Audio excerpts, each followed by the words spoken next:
Antoine de Saint-Exupéry. Le Petit Prince.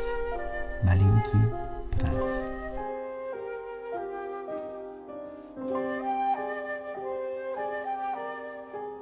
Chapitre 8.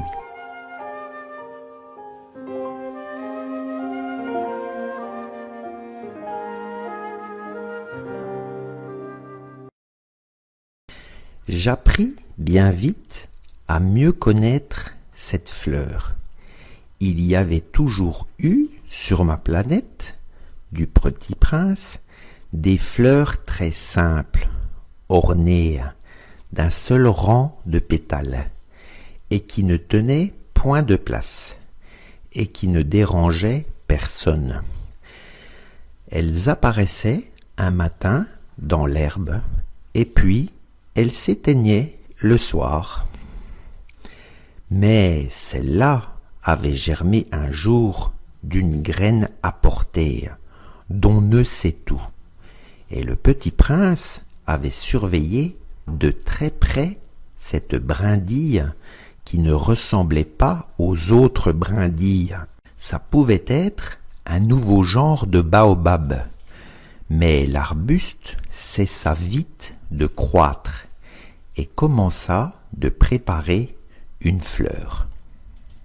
Le Petit Prince, qui assistait à l'installation d'un bouton énorme, sentait bien qu'il en sortirait une apparition miraculeuse, mais la fleur n'en finissait pas de se préparer à être belle, à l'abri de sa chambre verte.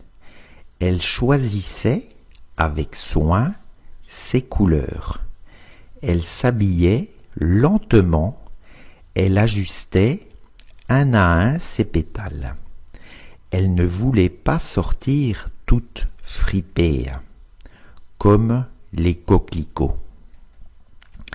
Elle ne voulait apparaître que dans le plein rayonnement de sa beauté. Et oui, elle était très coquette. Sa toilette mystérieuse avait donc duré des jours et des jours. Et puis, voici qu'un matin, justement à l'heure du lever du soleil, elle s'était montrée. Et elle qui avait travaillé avec tant de précision, dit en bâillant : « Ah, je me réveille à peine. Je vous demande pardon. Je suis encore toute décoiffée. » Le Petit Prince, alors, ne put contenir son admiration. « Que vous êtes belle !»« N'est-ce pas ?»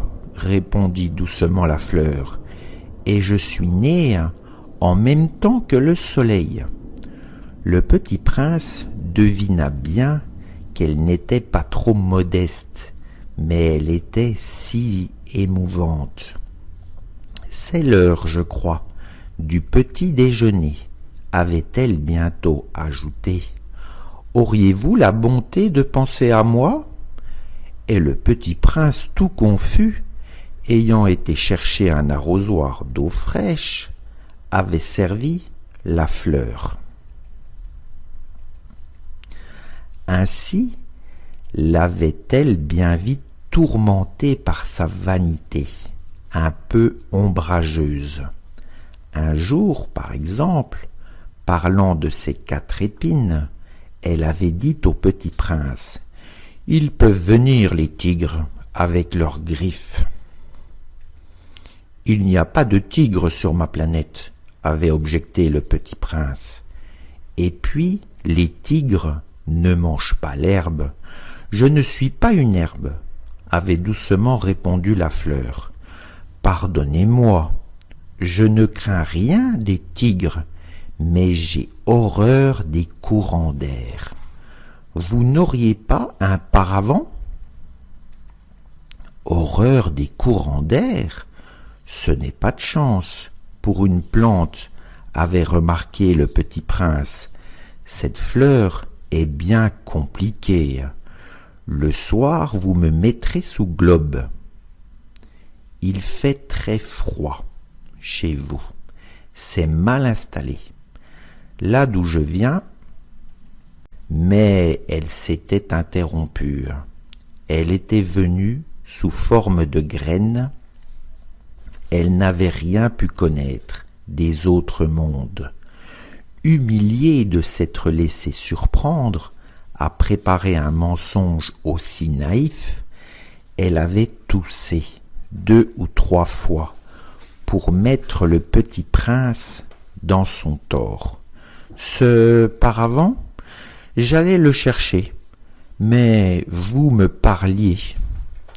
Alors, elle avait forcé sa toux pour lui infliger quand même des remords. Ainsi, le petit prince, malgré la bonne volonté de son amour, avait vite douté d'elle. Il avait pris au sérieux des mots sans importance et était devenu très malheureux. « J'aurais dû ne pas l'écouter », me confia-t-il un jour. « Il ne faut jamais écouter les fleurs, il faut les regarder et les respirer. La mienne embaumait ma planète, mais je ne savais pas m'en réjouir. Cette histoire de griffes qui m'avait tellement agacé eût dû m'attendrir. » Il me confia encore, je n'ai alors rien su comprendre. J'aurais dû la juger sur les actes et non sur les mots. Elle m'embaumait et m'éclairait. Je n'aurais jamais dû m'enfuir. J'aurais dû deviner sa tendresse derrière ses pauvres ruses. Les fleurs sont si contradictoires, mais j'étais trop jeune pour savoir l'aimer.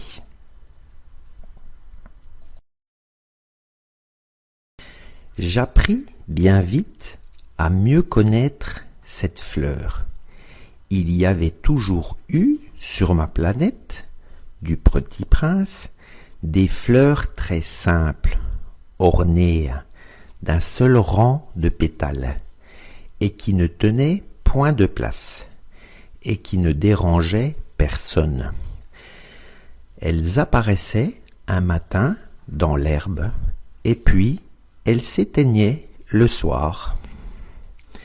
Mais celle-là avait germé un jour d'une graine apportée, dont ne sait tout, et le Petit Prince avait surveillé de très près cette brindille qui ne ressemblait pas aux autres brindilles. Ça pouvait être un nouveau genre de baobab, mais l'arbuste cessa vite de croître et commença de préparer une fleur.